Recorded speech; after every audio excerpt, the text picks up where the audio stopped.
We're down here at Alton Hall Golf Club, the Claret Jug. It's a fantastic venue, a great hotel. It's a miserable day, but I'm really happy because I'm catching up with an old teammate, Jimmy Matthew, who I played with back in the early 2000s, late 90s. It's great to see him. Jimmy, you've come all the way over from Australia. You've come to visit some of the lads and catch up with the boys. What are you doing over in Leeds? So, mate, with the heritage, we've all got our heritage numbers, and Gary asked me to come over. Yep. And I was lucky to come over for 3 weeks, and it's been superb to catch up with everyone. And what's your heritage number? Can you remember off that? I am 1200 and... Which boys have you been catching up with? Has it been good to see them again, see them old faces, reminisce on old times? Yeah, it has, mate. Caught up with Moz the other day, and I went and watched his young team run around against Wakefield. So it was great to see him, and they're doing a really good job. And you went back to Australia. What have you been doing since you retired over there? What jobs have you fallen into? Have you stayed involved in rugby league? Yeah, so I was recruitment manager at the Gold Coast Titans. Yep. And also and I'm still with the Sydney Roosters. Right. So yeah, so I do the recruitment there and help out. A lot of good young kids coming through, and yeah, but we work pretty hard in the recruitment side. But I've also got a business that I run. I've got my own building maintenance business. What you like at golf? You're playing a little bit. It's a bit miserable, isn't it? Are you looking forward to it though? Yeah, I used to play at Wyke a lot in Cookeridge Hall when I played here, but I'll be saying I'm off 24. Danny Maguire is probably the biggest competitor I've ever played against or with, and certainly for me though, golf is where we separate. I'm more of a fisherman. I like fishing. Magsy loves a bit of golf. Rob Oates reckons that you might be favourites today with yourself and Chris Brown here from Morgan Sindel. He hopes so. What do you reckon, Magsy? Yeah, we've started all right. Yeah, there's a good mix of golf here. I'm probably holding everybody up at the minute. Not started too good, but yeah, the lads are good lads. We're enjoying it, and I reckon we'll be at mixed towards end. Mate, you've just had a shot that nearly took my head off, and mate, with a head like mine, it's already like a big coffee bean. I don't want any more lumps on it.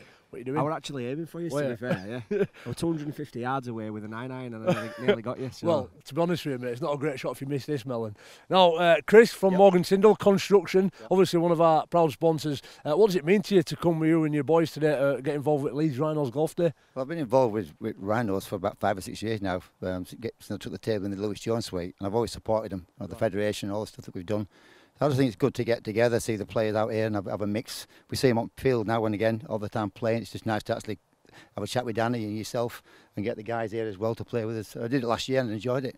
I thought I'd got them all. I was on his way back to the car and I said, do you know what? I could do with just a quick chat with Matty Parcell. I'm not sure we've had him much on Rhinos TV show. And we've already spoke to Jimmy Matthew a little bit about you. Yeah. So, mate, what you like at golf? I've noticed you seem pretty keen. You've got all the gear. Do you enjoy playing golf? Yeah, very rusty at the moment. I haven't played since I've been over here, so very rusty today. But it's good fun. How do you know Jimmy Matthew? Because obviously he was involved with Ipswich. You're played in and around that sort of part of the world. Have you had much running with him in the past?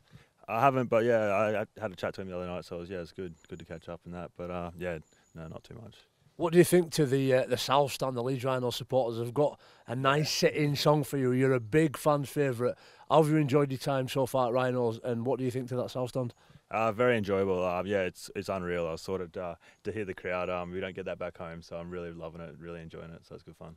And now you're enjoying that roll around. Okay, you settled in all right. Are you playing the game that you want to play as an individual? Yeah, I think so. I've settled in now. Had plenty of time with the team, so we're still working on our attack. We're getting better each week. But yeah, I'm playing the role I want to do and having a lot of fun doing it. Best thing about Matt Parcell is how clever he is. There's never been anybody to rival Ryan Hall. Now, Ryan Hall's a bit of a maths genius, and this guy's an engineer, which is sort of the same neck of woods. Just tell us, what was your qualification in before you came over? No, I've done a degree in civil engineering, so I graduated in that. So luckily haven't had to work in it for too long, but yeah, so I've got that to back me up. And what do you want to do then when you finish playing, or when you've done, you put them boots up? What is job role that you want to go into? Not sure yet. Still deciding whether to study some more. Ideally, probably I'll study commerce while I'm playing footy and maybe get into a banking or something that involves money. So that'd be good. And your dad, was it build bridges? Was it? Is that he's a builder back home, but yeah, the civil engineering sort of side, you can build bridges, buildings, sort of dams, anything that sort of stays still, which is good. Absolutely. Quick catch up with Matt Parcell. I've lost my car keys. I'm going to have to go find them. Matt needs to play golf, so I think we'll leave it there. Cheers, pal. No worries. Thank you.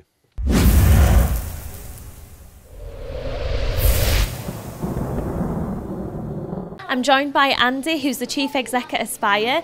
Andy, this new partnership between Aspire and Leeds Foundation, it's really exciting. Can you tell me a bit about what Aspire is? Yeah, absolutely. We're a community benefit society, so we support over 1,000 adults with learning disabilities in Leeds through a range of different things. We support about 300 people to live in their own home with a variety of different types of support, from us going in and visiting people in their own homes to give advice about shopping and cooking, right through to people who've got 24/7 care needs. We provide some respite services for over 200 families in the city, and we run a range of day services across the city where people come and do a whole variety of activities. That's brilliant. So in terms of the partnership with Leeds Rhinos, what will that entail for Aspire then? Well, for us, we work with a whole range of different organisations, and over the last few months we've been doing some initial work with Leeds Rhinos, where Leeds Rhinos came in and did some sessions with some of the people at some of our day services in the west of the city, and it went down an absolute storm with the people who we support. So we've got loads of people with learning disabilities who absolutely love the Rhinos, and for them it's a really good chance to engage really positively in kind of an active lifestyle and get some people who would otherwise not get involved in physical activity really actively involved. So on the back of that pilot that took place, we started to have some conversations about could we do something both longer term from our perspective and from Leeds Rhinos perspective, both in the west of the city and in the two other areas that we work. So what we're going to be entering into is a year-long partnership, which we hope will go after a year, but we're going to start with a year between ourselves and the Rhinos, and we're going to have a development worker working across our services 4 days a week. So we'll go from having worked with the 30 or 40 people that we've worked with, that the Rhinos have worked with so far, to hopefully making that available for all 800 people that access our day service. Chris, tell me a bit about what this partnership entails between the foundation and Aspire. Yes, so the partnership essentially will be running from September, where Aspire have come into partnership with the foundation, and myself and other coaches will be full-time working with Aspire CBS, delivering rugby league across the whole of the company, which is throughout Leeds, and also doing healthy lifestyles, healthy living sort of opportunities for all the customers as well. To the club and the foundation especially, one of our big sort of things that we push is inclusivity and everybody being able to get involved. And throughout the work we've done already, what we've found is that everybody within this community and everybody at the company wants the opportunity, but not necessarily is given it. What we're hoping to do is give people with disability throughout Leeds the opportunity to participate. Jimmy, what do you think this partnership's going to mean to the people of Leeds? I think it's going to be massive. I think obviously the work the foundation are doing across Leeds is immense, and this is another string to the bow really. This new partnership with Aspire is going to bring a lot of happiness to a lot of new people. It's really inclusive. And I've seen you today have a bit of fun with all the people behind us, and you've been joining in the games and things like that. Why do you think, as one of the rugby players, it's so important to sort of support this event?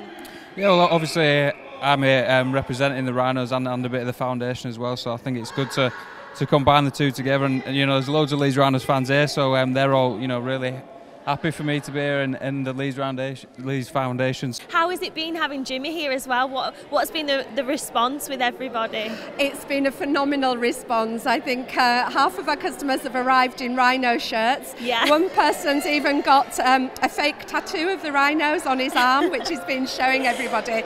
Jimmy's been incredibly popular. I think Chris was quite jealous because he wasn't the main man anymore today, although he's always the main man, I have to say. But no, Jimmy was wonderful. He made everybody feel very relaxed. He's been signing lots of autographs. Why, Carol, do you think it's so important to give this opportunity to people with disabilities to be able to play rugby? Well, I think rugby is known as a contact sport, and certainly when you watch the high-intensity games on TV, you might think, whoa, that's not for me. But we've been involved with the Tag Rugby Festival for many, many years, and we've had lots of men and women across our services getting involved with that and having taken a lot from it. And this is taking it down, I think, to the next level, where people who maybe not even wanting to play tag rugby can still get involved. the skills that are used in rugby are really healthy skills. They're not just rugby skills. So this is kind of non-contact, lots of fun, lots of movement, lots of energy. And teamwork as well. Teamwork. Building that, those sort of Absolutely. skills.